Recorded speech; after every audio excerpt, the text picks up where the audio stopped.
사제 총기로 아들을 살해한 60대 조모 씨는 가족이 자신을 따돌린다는 망상에 빠져 범행을 저질렀다는 경찰의 판단이 나왔습니다.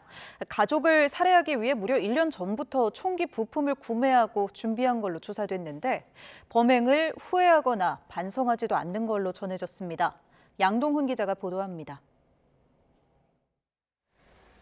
경찰은 사제 총기로 아들을 살해한 혐의를 받는 조 씨가 가정 불화나 경제적 요인이 아니라 망상 때문에 범행했다고 판단했습니다.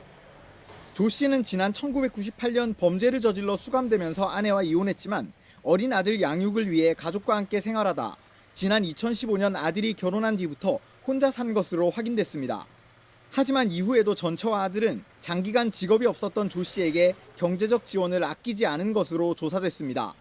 통신비와 연금, 생일 축하금과 공과금, 수리비 등 지원을 계속한 건 물론 환갑잔치를 함께하고 기념일마다 만남을 이어왔다고 경찰은 설명했습니다.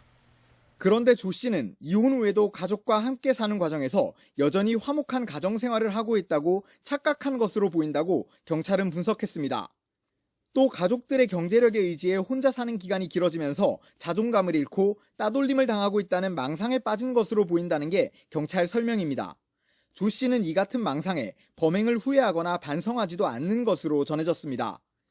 조 씨는 지난해 8월쯤부터 부품을 구매해 사제 총기를 제작하는 등 1년 가까이 범행을 준비한 것으로 확인됐는데 범행 당일 아들에게 2차례 총격을 가한 뒤 달아나는 가정교사를 집 밖의 비상구 복도까지 쫓아가며 공격했지만 총탄이 빗나가거나 불발된 것으로 조사됐습니다. 이후 조 씨가 집으로 돌아와 숨어있는 며느리에게 소리를 치며 위협하다 경찰에 신고하는 소리가 들리자 도주한 것으로 확인됐습니다. 이 과정에서 경찰이 조 씨의 도주 사실을 눈치채지 못한 채 신고 70분이 지나서야 진입하는 등 초동 대처가 부실했다는 논란이 일었습니다. 이와 관련해 경찰은 신고 내용을 바탕으로 조 씨가 집안에 있다고 판단할 수밖에 없었고 당시 밖에서 거실 모습이 보이지 않아 실제 상황을 파악하기 어려웠다고 말했습니다. 또 특공대가 이동하고 작전 계획을 수립하는 데에도 시간이 필요했다고 해명했습니다.